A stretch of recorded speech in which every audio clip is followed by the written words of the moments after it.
एक कदम ईश्वर की ओर। निर्वाण प्रकरण उत्तरार्ध 144वां सर्ग। जैसे चित्त का ही जगत रूप से भान होता है और जैसे जगत ही चित्त है, इस विषय में युक्तियाँ तथा ब्रह्म सर्वशक्तिमान है इसका समर्थन। संपूर्ण दृश्य जब चिन्मात्र ही है तब बंध मोक्ष चिंता से भी पिंड छूटा, ऐसा कहते हैं। स्वप्न अनुभव रूप सकल भाव और अभाव पदार्थों के सर्वथा नित्य अविनाशी चिद्रूप होने पर कौन बद्ध है और कौन मुक्त होता है। जैसे आकाश में दृष्टियों की किरणों का ही उड़ते हुए हंसों, मोतियों और केशों के गोलों के रूप में स्फुरण होता है, वैसे ही यह जगत निरंतर प्रतिक्षण के परिणाम से बदलता जाता है। अधिष्ठान विवेक के अज्ञान से स्थिर मालूम पड़ता है। जैसे अति प्रसिद्ध नगर की बनावट चिरकाल में दूसरी बनावट को अर्थात दूसरी रूपरेखा को प्राप्त होती है, वैसे ही जगत भी जल के आवर्त विवर्त के समान अन्य रूपता को प्राप्त होता है।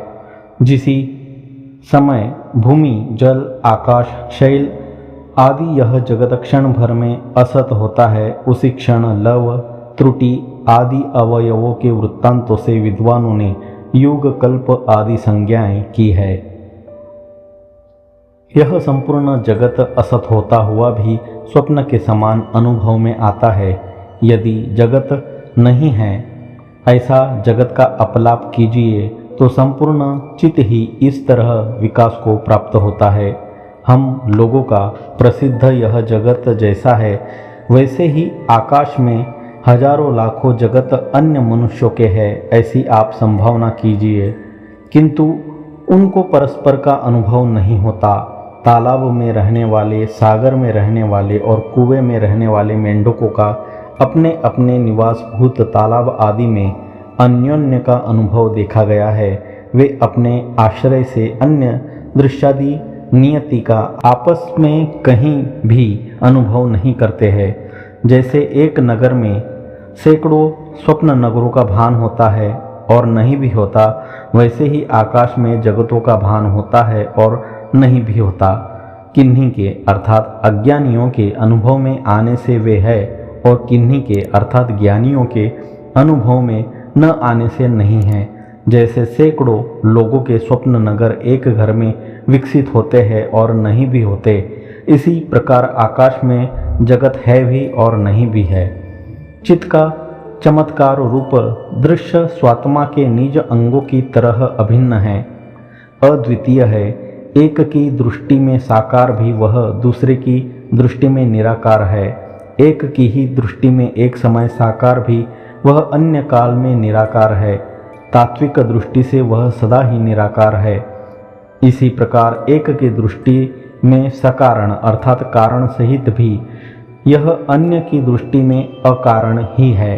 एक की ही दृष्टि में एक काल में सकारण भी अन्य काल में अकारण है। वास्तव में यह अकारण ही है। जीवों के ये जगत संस्कार क्या देह में है या चित्त में है? यदि चित्त में है तो वे सब के लिए दृश्य होंगे। यदि देह में है तो देह का नाश होने पर उनका भी विनाश हो जाएगा। ऐसी आशंका होने पर कहते हैं, ये जगत संस्कार न तो केवल चित्त के है और न देह के ही है, किंतु तत्त विभिन्न दृश्याकार के परिणाम को धारण कर रही तथा चिदाभास की व्याप्ति से चित्त स्वभाव वाली बुद्धि के ही संस्कार आदि नाम किए गए हैं।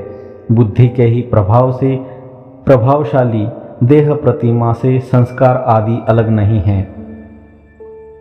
यदि जगत के संस्कारों को धारण करने वाली बुद्धि का ही परिणाम जगत है, तो संकल्प पदार्थ अनुभव स्मृति ही होंगे, इस पर कहते हैं। संकल्प पदार्थ अनुभव यद्यपि पूर्व दृष्ट पदार्थों के तुल्य है, तथापि उनकी स्मृति ही अपूर्व होने से यानी पूर्वानुभूत तत्तांश के त्याग से स्वप्न होती है, मगर अपनी मृत्यु के अनुभव आदि इस जन्म में अनुभूत होते हुए भी अन्य जन्मों में अनुभूत ही है। इसलिए वे उनके संस्कार से युक्त बुद्धि से अध्यस्त होते हैं। यह उनमें विशेषता है। यह जागृत सृष्टि रूप जगत भी सृष्टि के आरंभ में चिदाकाश रूप स्वच्छ स्वप्न प्रतिभा के समान विकास को प्राप्त होता है। यह जगत उससे अतिरिक्त कुछ सिद्ध नहीं होता। सर्वथा भावा भावेशु इत्यादि विविध प्रकार से कही गई उक्तियों के सिद्धांतभूत निष्कर्ष को इकट्ठा कर कहते हैं, इस शक्तियों से ब्रह्म ही जगत के रूप से भासित होता है। यह उक्ति सिद्ध होती है। वह नवीन भासित यानी पहले नहीं भासित हुआ किंतु अनादि भारूप यानी उससे अभिन्न जगत अनादि ब्रह्म ही है, यह तात्पर्य निष्पन्न हुआ। वह परमात्मा ही कारण और कार्य भी कहा गया है, क्योंकि वही पूर्ववर्ती सामान्य रूप कारण है और वही विशेष रूप कार्य है। कार्य संस्कार का आधार यह आत्मा ही कारणम सम्यक करोतीति कार्यम, इस व्युत्पत्ति से संस्कार कहा गया है। सम्यक करणम संस्कारः, व्युत्पत्ति से कृति रूप संस्कार भी आत्मा ही कहा जाता है। स्वप्न आदि में जागृत पदार्थों से विलक्षण और जागृत पदार्थों का दृष्टांतभूत जो पदार्थ प्रतीत होता है वही सूक्ष्म होने से संस्कार वासना राग द्वेष इच्छा आदि नाम से कहा गया है। उससे अन्य कोई संस्कार नामक बाह्य पदार्थ चित्त में स्थित नहीं है। वह संस्कार नाम की वस्तु स्वप्न में दृष्टिगोचर होती है, जागृत में नहीं होती। अदर्शन मात्र से जागृत में वह नहीं है ऐसा समझना भूल है, क्योंकि चित्ताकाश में जैसे चेतना सदा रहती है वैसे ही वह भी अर्थात संस्कार नाम की वस्तु भी सदा रहती है। वह शून्य स्वरूप होती हुई भी साक्षी स्वभाववश स्वप्न में प्रतीत होती है और जागृत में दृष्ट पदार्थों की तरह अत्यंत विस्तार को प्राप्त होती है। वही शम दम आदि साधन संपत्ति संपन्न श्रवण मनन आदि द्वारा निश्चित अद्वितीय प्रत्येक ब्रह्म रूप वेदांत वाक्यों का अर्थ होकर पहले से प्रसिद्ध द्वैत सृष्टि का बाधक हो अपने यथास्थित अर्थात यथार्थ स्वभाव में प्रवृत्त होता है। इसके इस तरह के स्वभाव का निर्णय कर ज्ञानीजन परम पुरुषार्थ की शिष्यों में भी सिद्धि हो, इस अभिमान से पहले अज्ञात आत्मा ही जगत का आधार स्तंभ रूप सार है। अब अन्य द्वारा निर्धारित स्वप्न दर्शन के प्रकार का अनुवाद कर खंडन करते हैं। स्वप्न में जो जागृत का संस्कार है वह जागृत द्वारा किया हुआ अपूर्व रूप है। उस अजागृत रूप जागृत आभास को जागृत अनुभव ने बनाया ऐसा कोई स्वप्न स्वरूप वेत्ता कहते हैं। उनका उक्त कथन ठीक नहीं है, कारण कि जैसे वायु में चारों ओर स्पंद स्वतः स्थित है वैसे ही चित्त में स्वप्न रूप पदार्थ स्वतः ही स्थित है। वे स्वतः स्वप्न के आकार में ढलते हैं, अतः उनमें जागृत संस्कार कर्तृत्व कैसा? चित्त में सब पदार्थ स्थित है, यह कैसे ज्ञात होता है? इस प्रश्न पर कहते हैं, देखिए ना, स्वप्न में एक ही चिन्मात्र लाखों रूपों में स्थित होता है। स्वप्न में स्थित लाखों रूपों से सुषुप्ति में जाकर एक ही हो जाता है। इससे चित्त में सब पदार्थ स्थित है यह स्पष्ट है। चिदाकाश में जो स्वप्न प्रतीति है वही जगत कहलाता है। चिदाकाश में जो सुषुप्ति है वही प्रलय कहलाता है। इसलिए यही न्याय समुचित है। एक ही चिदाकाश अपने शुद्ध बुद्ध मुक्त स्वरूप का त्याग किए बिना ही जो स्वप्न की तरह साकारता और अनेकता धारण करता है वह जगत है। इस उपपत्ति से जैसे स्वप्न अथवा जैसे दर्पण में देखे गए मुख वन पर्वतादि अनन्य है, वैसे ही चित्त परमाणु के अंदर स्थित विस्तार युक्त यह जगत चित्त से अभिन्न ही है। परमाणु के समान अत्यंत सूक्ष्म विस्तार युक्त आदि मध्य और अंतरहित संविन मात्र जो चिदाकाश है वही जगत कहलाता है। इसलिए जहाँ पर असीम अविनाशी चिदाकाश निरंतर स्थित है वहाँ पर वह जगत भान स्थित है, जो कि उसके अवयवी की तरह उससे अभिन्न है। यह सिद्ध हुआ। चिन्मात्र में ही भुवन स्थित है। त्वम अर्थात तुम, अहम अर्थात मैं इत्यादि जगत चिन्मय ही है। इस तरह गुरु शास्त्र आदि द्वारा उक्त युक्ति समूह से जन्य ज्ञान से कभी उत्पन्न न हुआ जगत परमाणु के अंदर तक चला जाता है, यानी अपनी स्थूलता का परित्याग कर अत्यंत सूक्ष्म हो जाता है। गुरु और शास्त्र द्वारा उक्त युक्तियों से कैसा ज्ञान होता है, यह पूछने पर उसको अपने अनुभव कथन द्वारा समझाते हैं। मैं समस्त जगताकार परमाणु रूप हूँ, इसलिए मैं सर्वत्र ही और तो क्या परमाणु के अंदर तक स्थित हूँ। चिदाकाश रूप मैं चिन्मात्र परमाणु होकर भी जगत रूप से स्थित हूँ, और जहाँ चिदाकाश रूप मैं रहता हूँ वही त्रिलोकी को देखता हूँ। चित परमाणु रूप अर्थात शोधित त्वम पदार्थ रूप मैं चित परमाणु के अर्थात शोधित तत्पदार्थ ब्रह्म के साथ उसके ज्ञान से वैसे ही एक भावापन्न हुआ हूँ जैसे जल जल के साथ एक भावापन्न होता है, क्योंकि भगवती श्रुति कहती है यथा जलम जले क्षिप्तम, अर्थात जैसे जल में छोड़ा गया जल, दूध में छोड़ा गया दूध और घृत में छोड़ा गया घृत अपनी पृथक सत्ता का त्याग कर देता है, वैसे ही परमात्मा में मिला हुआ जीवात्मा अपना पृथक अस्तित्व छोड़ देता है। इस प्रश्नोत्तर के सिलसिले में आत्मज्ञान का तत्व बतलाकर प्रस्तुत कथा का अवलंबन करके पुनः कहते हैं, अपने अंदर तीनों जगतों को धारण करने वाला मैं उस प्राणी के तेजो धातु में अर्थात ओज में प्रविष्ट होकर उस प्राणी के अंतर्गत वासनामय जगत के अनुभव की तरह वैसे ही स्थित हुआ जैसे कि कमल के अंकुर में सूक्ष्म रूप से स्थित भावी बीज अपने अंदर होने वाली हजारों विचित्रताओं को छिपा कर रहता है। वहाँ मेरी अंतरात्मा में ही तदीय मदीय और अन्य दीय सब वासनामय त्रिजगत प्रत्यक चैतन्य में विकास को प्राप्त हुआ। उक्त जगत रूप कुछ भी बाहर नहीं रहता, क्योंकि उससे बाहर का प्रदेश ही अत्यंत अप्रसिद्ध है।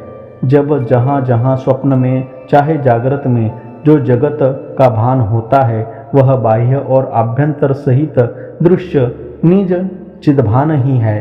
जब स्वप्न में जंतु के बिखरे हुए जगदानंद का भान होता है वह आत्म रूप चिदणु का ही स्वप्न स्थान रूप से भान है। व्याध ने कहा, भगवान यह जगत अकारण है तो इसकी सिद्धि कैसे है, क्योंकि अकारण खरगोश के सिंग आदि की स्वरूप सिद्धि नहीं दिखाई देती। यदि जगत सकारण है तो स्वप्न में घटादि की सृष्टि में कारणभूत दंड चक्र आदि के न रहने से सृष्टि बुद्धि किस कारण से होती है, यूँ संदेह में पड़े हुए व्याध का प्रश्न है। अंत में ब्रह्म अद्वैत की सिद्धि द्वारा अकारण पक्ष का ही समर्थन कर रहे मुनि उत्तर देते हैं। आरंभ में यह सृष्टि बिना कारण के ही प्रवृत्त होती है, क्योंकि सृष्टि के आरंभ में सकल कारणों का अभाव है, अतः चिदाकाश ही सृष्टि रूप है। इस सृष्टि में निष्कारण पदार्थों का अत्यंत असंभव होने से अकारण किसी स्थूल सर्ग की कहीं पर भी किसी प्रकार संभावना नहीं है। हाँ, प्रतिभासिक मिथ्याभूत सर्ग में वह सकारण ही हो ऐसा नियम नहीं है। चित स्वभाव होने से जन्म विनाश शून्य यह ब्रह्म ही इस प्रकार देदीप्यमान सर्ग आदि शब्दों के पर्याय रूप से भासता है। इस प्रकार सृष्टि के खरगोश के सिंगवत अत्यंत असंभावित सिद्ध होने पर वह ब्रह्म रूपी ही है। अनाना रूप अर्थात अद्वैत रूप उसमें परमात्मा के माया प्रतिबिंब चैतन्य में नित्य आत्मा के औपाधिक अवयव रूप से नानात्व अर्थात द्वैत अत्यंत अयुक्त है। ब्रह्मरूप होने पर अब्रह्मरूपी निराकार होने पर भी साकार रूप से बेरोकटोक प्रतिभास होने पर निराकार वह ब्रह्म ही चिद्रूप होने से प्रकट शरीर वाला साकार सा स्वरूप धारण कर देवर्षि मुनि आदि स्थावर जंगम रूप जगत को रचता है और क्रम से संपूर्ण नियति विधि निषेध देश काल क्रिया आदि करता है। भाव अभाव ग्रहण त्याग स्थूल सूक्ष्म चर अचर सभी व्यभिचरित होते हैं, किंतु नियति ब्रह्मकृत होने के कारण सर्वास्तमय रूप मोक्ष तक कभी व्यभिचरित नहीं होती। जब से नियति कल्पना हुई तब से लेकर नियति विशेष रूप कार्य कारणता के बिना पदार्थों का वैसे ही संभव नहीं है जैसे कि बालू से तेल का संभव नहीं है।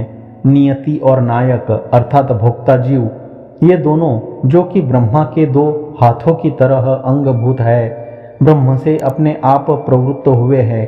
ब्रह्म अपने अंगभूत एक से दूसरे का, एक हाथ से दूसरे हाथ की तरह नियंत्रण करता है। अतएव जीव का इसी तरह जागृत तथा स्वप्न रूप सर्ग अर्थात सृष्टि अबुद्धिपूर्वक तथा अनिच्छा से काकतालीय न्याय के तुल्य वैसे ही होता है जैसे कि स्पंदवश जल में बिना किसी प्रयत्न और इच्छा के आवर्त अर्थात भंवर विशेष ढंग से उत्पन्न होते हैं। कार्य में कारण से उत्पन्न संगठन का नियम ही नियति है। उक्त संगठन नियम के बिना अज्ञात ब्रह्म वैसे ही क्षण भर भी नहीं टिक सकता जैसे कि मिट्टी, चूर्ण, पिंड, घट, कपाल आदि में से किसी एक रूप रेखा के बिना नहीं टिक सकता। उक्त रूप रेखा धारण जिसका ज्ञान से सर्वात्मता रूप आत्यंतिक विनाश होता है, मोक्ष तक रहता है। इस प्रकार यानी नियति की कल्पना से सदा सारा दृश्य मंडल सकारण उसी के प्रति है, जिसके प्रति जिस काल से नियति जिसकी सृष्टि में प्रवृत्त हुई अन्य पुरुष के लिए और अन्य काल में होने वाले पदार्थ के लिए नहीं है। अविद्वान की दृष्टि में अकारण ब्रह्म का सृष्टि रूप से भी भान होता है और उसी के प्रति यह कार्य कारण दृष्टि रूप भ्रांति भासित होती है।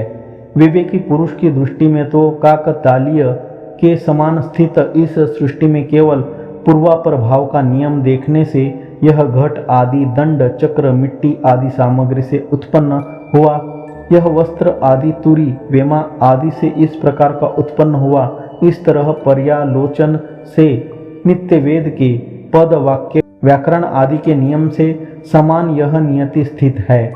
जन्य पदार्थों में पूर्वापर क्रम अवश्यंभावी है, इसलिए वे कारण युक्त ही है।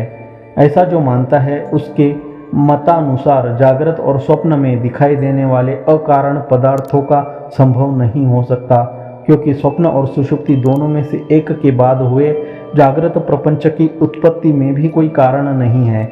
इसी प्रकार जागृत और सुषुप्ति इन दोनों के बाद हुए स्वप्न प्रपंच की उत्पत्ति में भी कारणों का निरूपण नहीं हो सकता, इसलिए उनके मत में स्वप्न प्रपंच का भी संभव नहीं है। जैसे प्राणी के ओज में स्थित मैंने स्वप्न में सारी पृथ्वी को डूबो रहे जल के संक्षोभ से प्रलय भ्रांतियां देखी, भला बतलाओ तो वहां पर कोई कारण तुम देखते हो अथवा श्रुति प्रमाण से कोई कारण सुनते हो या अन्य प्रमाण से किसी कारण का अनुभव करते हो। ब्रह्म और प्रपंच के अभेद का प्रतिपादन करने वाली युक्तियां सकल वस्तुओं के विषय में बुद्धिमानों को अपने आप वैसे ही सदा स्फुरित होती है जैसे कि स्फटिक मणियां अथवा सीपियां प्रकाश रहने पर अपनी चमचमाहट से स्वयं ही स्फुरित होती है। इसलिए सब निर्णयों में शास्त्र अनुसारिणी युक्तियों का भावना अनुभव ही सब तत्वों के निर्णय में शक्तिमान और सब प्रमाणों को जीवन प्रदान करने वाला है, अतः सर्वोत्कृष्ट है। 144वां सर्ग समाप्त।